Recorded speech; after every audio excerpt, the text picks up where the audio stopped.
Now, Dr Turf, thank you for joining us. Pleasure. Mate, you are one of the leading commentaries in the thoroughbred industry in the Southern Hemisphere. Am I correct? They're your words. It's nice though. Thank you. Very good. Now, I guess what we're all about today is just finding out a little bit about what thoroughbred racing, and in particular the Melbourne Cup Carnival, means to prominent Melbourne racing personalities. So how did you get involved in the industry to start with? Well, it was like my father. I mean, my dad went to the races every week. Every week. He had 3 or 4 mates. They jumped in the car. They rotated who was driving. And from about the age of 8 or 9, I sort of jumped in the car, sat in the corner, kept my mouth shut, just listened to the bizarre language that they spoke and the bizarre clothes that they wore, and just loved the races from that moment onwards, and grew to sort of start to sort of punt. I was punting sort of bigger than the old man by the time I was about 15 or 16, which he didn't appreciate a great deal, but, you know, we got away with that. And, you know, have always done it, and somehow accidentally got involved in the media as well. So I got to sort of talk about it and comment on it and watch racing from around the world. And then there's this time of the year, which just, it's the time of the year that it makes it all worthwhile, because I've always loved the Melbourne Cup. It's always been the most important day of the year for me. Well, that's it, and I guess that's a beautiful segue, because I mean, you did mention it is now part of your career, a massive part of your career with the media. Has that taken any of the gloss away from the excitement, or is it still sort of kid in the candy shop It scenario? does a little bit, having to work and not be able to, because I just used to love standing in the mounting yard and looking at the horses walk around and see the international gallopers and look at them. But when you're sort of working, you're sort of concentrating on whatever message you're trying to get across at the time. So it does detract a little bit from it when you're working, because you're not concentrating on enjoying it, if you like. You're concentrating on doing your job a little bit. Absolutely. So there's a bit of this and a bit of that, but I still love the day. I love the noise, I love the crowd, I love the fact that non-racing people are talking about it, the fact that it's in the papers every day, that people are in sweeps and that they're listening to the race, whether they're in Afghanistan or or at Mawson in Antarctica or wherever they are, expat Australians, they're thinking about the Melbourne Cup. Absolutely. Now, very true.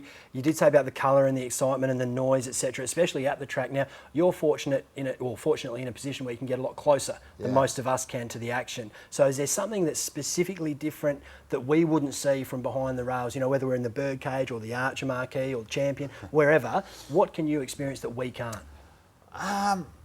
Maybe not experience something. What do you do? Because I mean, there's such dignitaries in there, and you know, you get to sort of talk to the sheikhs every now and then if you're lucky enough to get that close. But you know, the funny thing about being in the mounting yard on Cup Day is that the conversations in the mounting yard between owners and trainers and jockeys, and so it doesn't matter that it's 10 minutes before the Melbourne Cup. They might be in the mounting yard at Warwick-Nabil on a Friday. It's the same conversation. It's talking about the chance of their horse, how they're going to ride the horse, what they're hoping to do. And, you know, when it comes down to it, it's a 2-mile or 3,200 metre handicap, and it's still a horse race at its very essence. And those conversations and those relationships don't change whether it's, as I mentioned, a country handicap on a Friday or the Melbourne Cup, the biggest and the richest staying event in the world. Unbelievable. And you say it is just, it's similar to another race. Of course, we all know it's not, as punters and people and fans of the industry, but what do you reckon the horses think when they get out there and they sort of look around and they go, geez, it's a lot of people. Yeah, well, that would be going through whatever minds they have. I mean, a lot of horses don't like the noise and the colour, and they're always careful about noise. They can't do anything about the colour, but they can sort of monitor the noise, if you like, so they don't have loud noise. Once the horses come into the mounting yard, all the sort of noise stops, and they try and get the people to be a little bit quiet, but you can't. So the horses would recognise it, and particularly some of the European gallopers have really played up badly in the mounting yard and before that, just because of the constant barrage of of noise and colour and everything else. Yeah, absolutely. Now, we keep going back to noise and colour, and it brings me nicely to our next point. Now, we're fortunate enough to have you join us on our special panel at our Melbourne Cup breakfast at Crown Palladium, of course, on the morning of Cup Day, working with Brian Martin again. You remember last year? Of course I remember last year. Had a bit of fun with that. And I've worked with Brian over the years for such a long time, and he's just a consummate professional, and he's a great race caller, and he sort of came out of semi-retirement as well the last 3 or 4 years.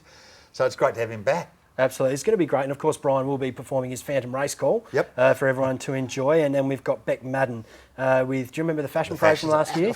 I did pay some attention to it. Yeah. No, it was a cracker. We can't wait for that as well.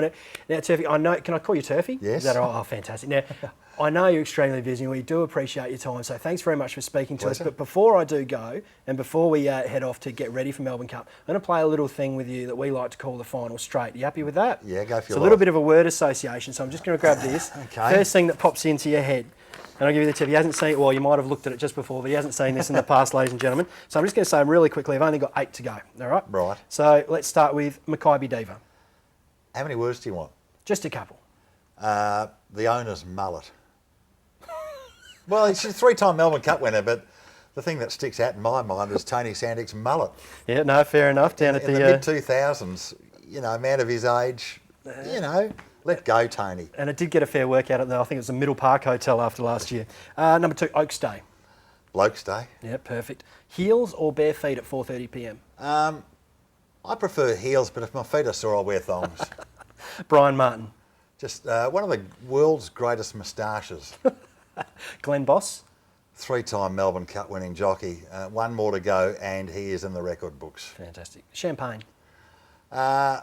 $200 bottle of champagne or 100 each way on a favourite. I'd rather the 100 each way myself. Top tip. Top tip. Oh, now you've got me. I've got a feeling it'll be an international horse this year. Okay. Or the New Zealander Lion Tamer. He's a very good horse. Enough to go on for now. And lastly, Superman or Batman?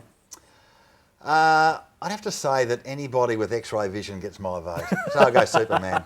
Fantastic. We're treading the line. It's magnificent. Listen, thanks very much, Turfy. Folks, join us, Dr Turf, myself, and all the celebrities at our fantastic Melbourne Cup Gala Breakfast at Crown Palladium on the morning of Cup Day. We can't wait to see you there. Thanks again. Thanks, mate.